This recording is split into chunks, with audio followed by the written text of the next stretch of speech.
The Irish landscape holds its secrets close. You can feel it when you stand at the edge of a vast, silent bog, the wind carrying whispers across the heather and sphagnum moss. It's a place where time seems to stand still, where the past is not buried but preserved. Beneath the dark, peaty waters lie more than just ancient timber or the astonishingly preserved bodies of Iron Age people. There are stories here. There are secrets of survival, of a deep and intricate knowledge that allowed communities to thrive for millennia. This knowledge wasn't written in books or taught in universities. It was passed from one generation to the next, a quiet inheritance whispered like the wind itself. This was the knowledge of healing. It was a wisdom born from the land, from a profound connection to the plants that grew in the hedgerows and the water that flowed from the holy wells. Before the age of sterile clinics and prescribed pharmaceuticals, the people of Ireland looked to their own world for cures. They understood the rhythms of the seasons, the properties of the plants, and the power of belief. The landscape wasn't just a backdrop to their lives, it was their pharmacy, their sanctuary, and their guide. Every hill, every stream, every ancient stone circle was part of a living, breathing map of well-being. Imagine a world without modern medicine, no doctors on call, no chemists, no ambulances. A simple fever could be a death sentence, a broken bone could mean a life of disability. Yet, people survived. They raised families, they worked the land, and they endured. They did so because they had their own system of healthcare, one that was woven into the very fabric of their culture. This system was holistic, seeing the person not just as a collection of symptoms, but as a whole being connected to their community and their environment. It was a world of intuition, observation, and deep-seated tradition. The secrets of this world are what we are exploring today. We are peeling back the layers of peat and time to uncover a forgotten wisdom. It's a journey into the heart of ancient Ireland, a land where healing was an art form, a spiritual practice, and a daily necessity.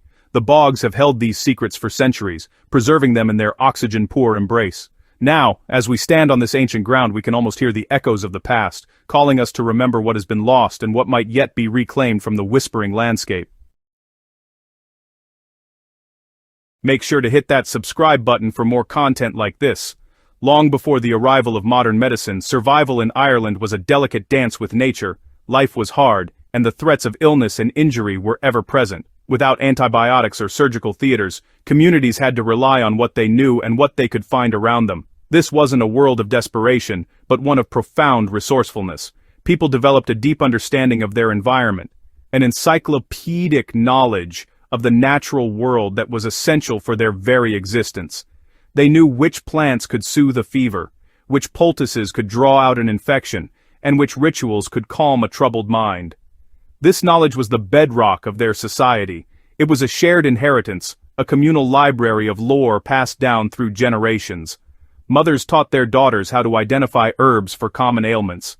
Fathers taught their sons how to set a broken bone using splints made from hazelwood.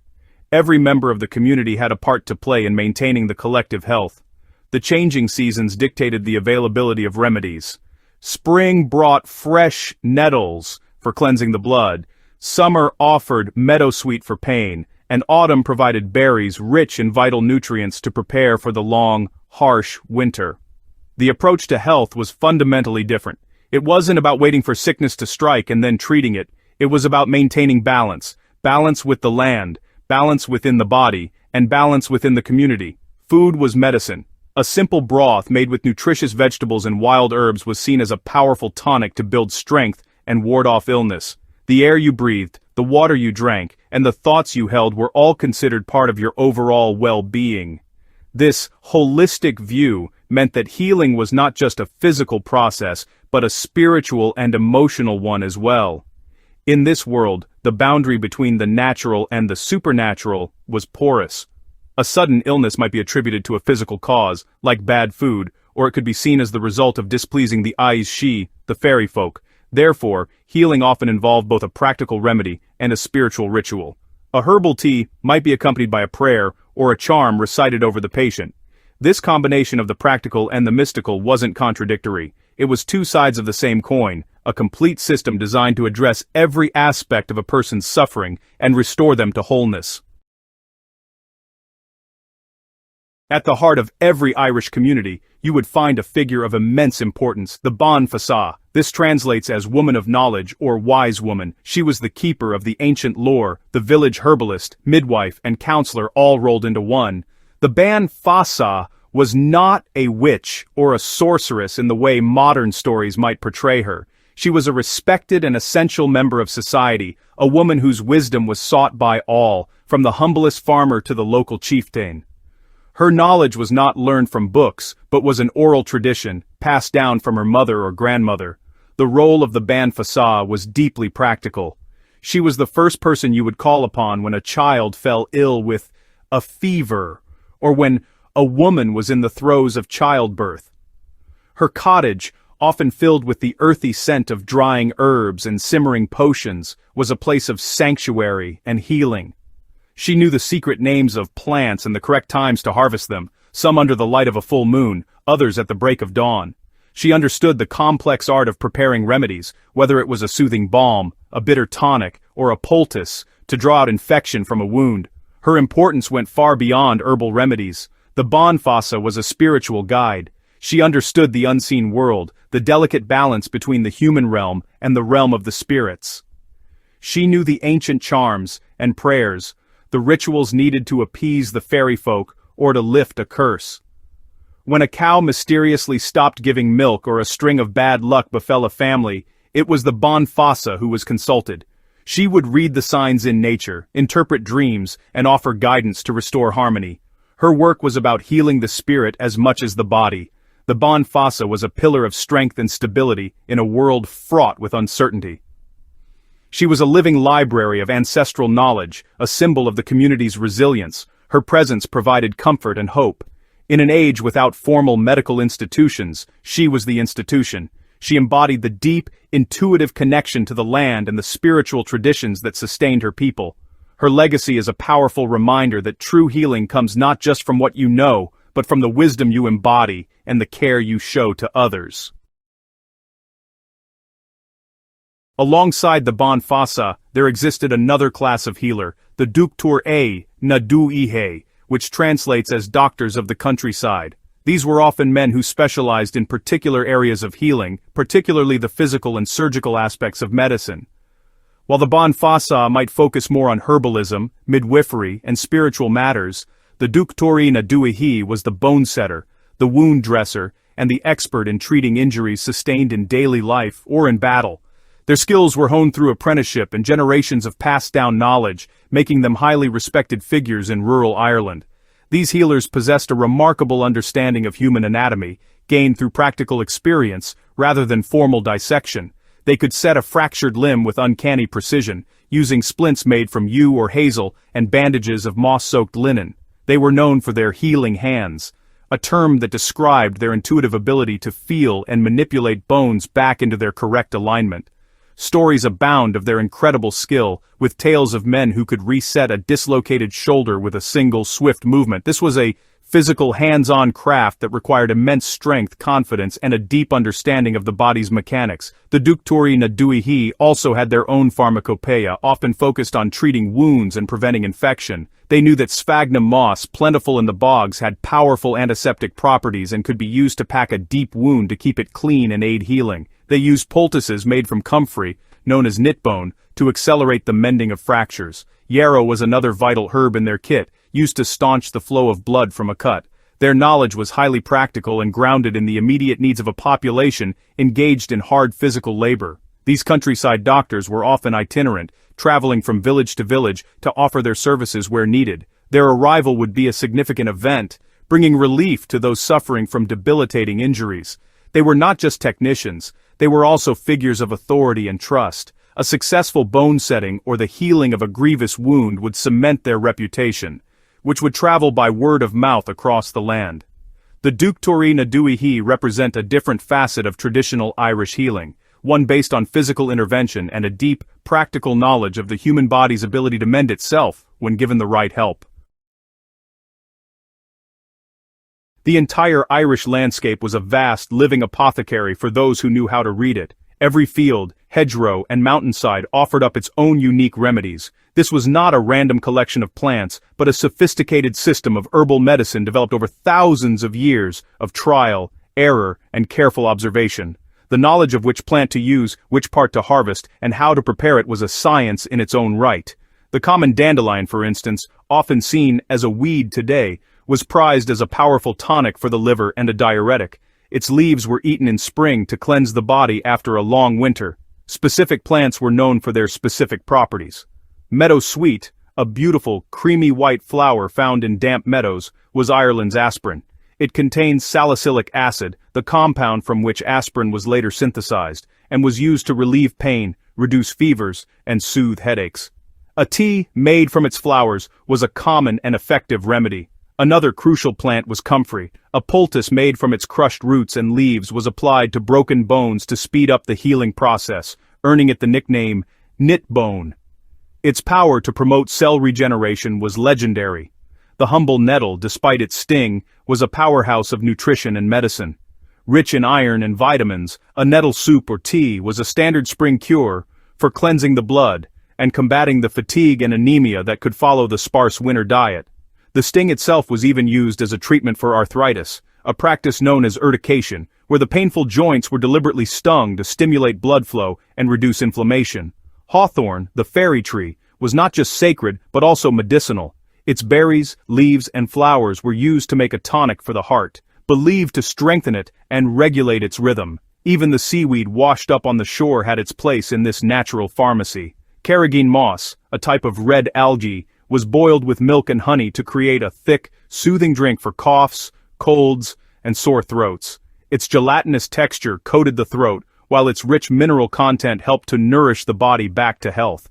This intimate knowledge of the local flora and fauna was not just about curing sickness. It was about a way of life. It represented a deep respect for the natural world and an understanding that the land would provide for those who knew how to ask.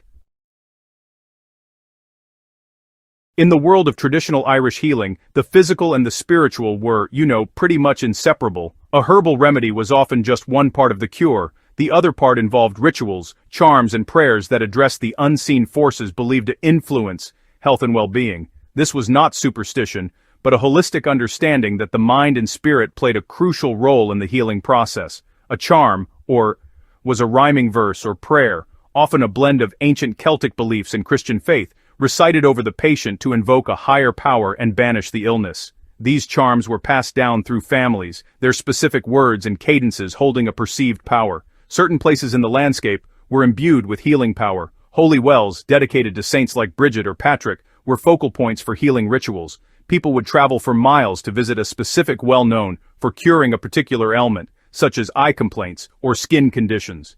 The ritual often involved circling the well a set number of times while reciting prayers, then drinking the water or using it to wash the afflicted part of the body. A small token, such as a piece of cloth or a ribbon, would be left tied to a nearby tree as an offering, a symbol of the illness being left behind. This act connected the individual's healing journey to a sacred place and a communal tradition. Another powerful ritual involved the use of passing through. A child suffering from an illness like whooping cough might be passed through a natural arch, such as a split ash tree or a holed stone, symbolizing a rebirth and the leaving of the sickness behind. These rituals were deeply symbolic, designed to create a powerful psychological shift in the patient and their family. They provided a framework for hope and a sense of agency in the face of frightening and uncontrollable illnesses. The performance of the ritual itself was a powerful act of community care, reinforcing the belief that the person was not alone in their suffering. The power of belief was the invisible ingredient in all these cures. A charm recited with conviction, a visit to a holy well undertaken with faith, or a ritual performed with solemnity could have a profound effect on the patient's state of mind, which in turn could influence their physical recovery. This is something modern medicine is beginning to appreciate with the study of the placebo effect. For the ancient Irish, it was simply a given. Healing was an act of restoring balance not just in the body, but in the person's relationship with their world, both seen and unseen. The rituals and charms were the tools they used to mend that sacred connection. The wisdom of Irish healing was not preserved in dusty tomes, but in the living memory of the people and the stories they told. These tales, passed around the hearth on long winter nights, were more than just entertainment. They were teaching tools, case studies, and moral lessons, all in one. They recounted the miraculous cures performed by legendary healers, the specific uses of rare herbs, and the dire consequences of disrespecting the traditions. A story about how a particular cured a chieftain's son of a wasting sickness would reinforce her authority and remind listeners of the power held within the community's knowledge. These stories often contained vital information, disguised as folklore. A tale about someone who fell ill after cutting down a hawthorn tree was a stark warning against disrespecting the sacred places of the fairy folk. On a practical level, it also served to protect a tree that was medically important for heart conditions. In this way, folklore became a powerful conservation tool, ensuring that vital natural resources were preserved. The stories attached specific meanings to the landscape, turning a simple spring or an old tree into a landmark of cultural and medicinal importance, its story a map to its use. One famous story is that of Sect, the physician of the Tuatha De Danann, the mythical people of ancient Ireland. When King Nuada lost his arm in battle, Sect fashioned him a new one from silver. This tale, while fantastical, speaks to a long tradition of surgical skill and prosthetic craftsmanship. It embedded the idea of the master healer deep within the Irish psyche. Other stories are more personal, family histories of a great-grandmother who knew a secret cure for shingles, using a complex charm and the application of oatmeal. These small, intimate stories kept the knowledge alive at a grassroots level, ensuring it was passed from one generation to the next. This oral tradition was both the strength and the weakness of the system. Its strength lay in its adaptability and its deep integration into daily life. It was a living, breathing body of knowledge. However, its weakness was its vulnerability. If a generation failed to pass on the stories, or if the chain of transmission was broken by famine, emigration, or the rise of a new dominant culture, then vast swathes of this intricate knowledge could be lost forever. The stories that remain are precious fragments, glimpses into a world where memory was the most sacred library of all. The rich tapestry of traditional Irish healing, once so central to life, did not vanish overnight. Its decline was a slow, gradual process, an erosion caused by powerful social, political, and scientific shifts. One of the most significant factors was the Great Famine in the 1840s. This cataclysmic event not only decimated the population through death and emigration, but also shattered the social structures that had preserved the old ways.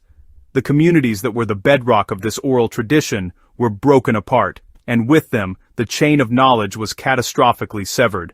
Many of the healers themselves perished, or were forced to flee. The rise of modern professionalized medicine in the 19th and 20th centuries also played a crucial role. The new university-trained doctors with their scientific methods and powerful new drugs began to displace the traditional healers. They were often dismissed as uneducated purveyors of superstition and folklore. New laws were introduced that regulated the practice of medicine, effectively outlawing the traditional healers who had no formal qualifications. Their knowledge, once revered, was now relegated to the realm of quackery in the eyes of the establishment. Cultural and linguistic changes also accelerated the decline. As the English language replaced Irish across much of the country, the intricate terminology and the poetic cadences of the ancient charms began to lose their meaning and perceived power. The charms that were so integral to the healing process were deeply tied to the rhythms and sounds of the Irish language. Translated into English, they often seemed like little more than nonsensical rhymes. The education system, which promoted English and a British-centric worldview, further distanced younger generations from their ancestral heritage and the wisdom it contained. Finally, a changing mindset took hold. As society modernized, there was a growing faith in science and progress, and a corresponding tendency to look down on the past as a time of ignorance and hardship. People began to trust the doctor's prescription more than the wise woman's herbal tonic. The convenience of a pill replaced the effort of harvesting and preparing a traditional remedy. The old ways came to be associated with poverty and backwardness, things to be left behind on the path to a modern, prosperous future. The whispering of the bogs grew fainter, drowned out by the noise of a new world. Though much has been lost, the echoes of this ancient healing wisdom have not fallen completely silent. Today, in the early 21st century, there is a renewed interest in the old ways. we are beginning to recognize that our ancestors possessed a profound knowledge that is still relevant. As we face the limitations of modern medicine, particularly with chronic illnesses and the side effects of powerful drugs, many are looking back to these holistic traditions for answers. There is a growing appreciation for herbal medicine, and scientists are now studying the active compounds in plants like meadowsweet and comfrey, validating the knowledge that healers held for centuries. This ancient wisdom offers us more than just alternative remedies. It offers a different way of looking at health itself. It reminds us that we are not separate from our environment, but deeply connected to it. The idea of food as medicine, the importance of mental and spiritual well-being, and the healing power of community are all concepts that resonate strongly today. In a world of increasing isolation and stress, the traditional Irish model of holistic, community-based care has much to teach us. It encourages us to slow down, to reconnect with nature, and to see health as a state of balance rather than just the absence of disease. People across Ireland and beyond are actively working to reclaim this heritage. Herbalists are studying the old texts and walking the land to rediscover the forgotten uses of native plants. Storytellers are reviving the ancient tales, and communities are working to restore holy wells and other sacred sites. This is not about rejecting modern medicine, which has saved countless lives, but about integrating the wisdom of the past with the knowledge of the present. It's about creating a more complete and compassionate approach to healing, one that cares for the whole person, body, mind, and spirit, and a deep, abiding respect for the natural world. By listening to these fading echoes, we can perhaps find a path to a healthier, more balanced future. The knowledge is there, waiting in the whispering landscape, a timeless reminder that the deepest healing often comes from the simplest sources, the earth beneath our feet and the wisdom carried in the stories of those who came before us.